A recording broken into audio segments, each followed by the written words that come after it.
माड़ी आसुछि होइजा अपरिष्कार परिवेश गतकाली न्यूज परिवेषण करबा परे तत्परता देखाउछि चौद्वार पौरपालिका। हाँ आज्ञा आमे देखाउथिबा दृश्य होछि चौद्वार पौरपालिका अंतर्गत 6 नंबर वार्ड लोकंको बहु दिनर अभियोग पर आरंभ हो जाइछि पंक उद्धार। 6 नंबर वार्ड रो काउंसिलर दिलीप साहू निजे छिड़ा होई कराउछंती पंक उद्धार। आसंतु देखिबा कोन कहउछंती अंचलवासी एवं काउंसिलर।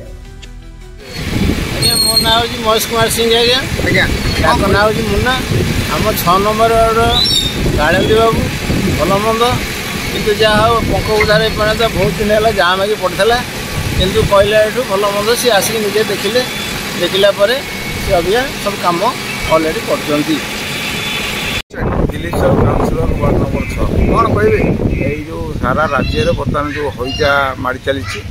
हईजा उपलक्षे बर्तमान सब ट्रेन पंख उद्धार कर संगे संगे रास्ता घाट सफा होती फिनाइल ब्लीचिंग सबरे होती चौद्वार म्यूनिसिपालिटी 19टा वार्ड बर्तमान ये कार्यक्रम चलती चेयरमैन निर्देश में ये कार्यक्रम चली 6-7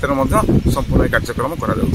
आज आरंभ हो समस्त आड़े हम ना खाली नहीं सब आड़े कार्यक्रम आरंभ हम बर्तमान 19 नंबर कार्यक्रम आरंभ हो सरी 10 नंबर कम सरी बर्तमान 6-7 कार्यक्रम चली काली 8 नंबर कार्यक्रम रही कि माने कि 8 नंबर कार्यक्रम किसी नथा बोली कि सांबादिक मैंने कि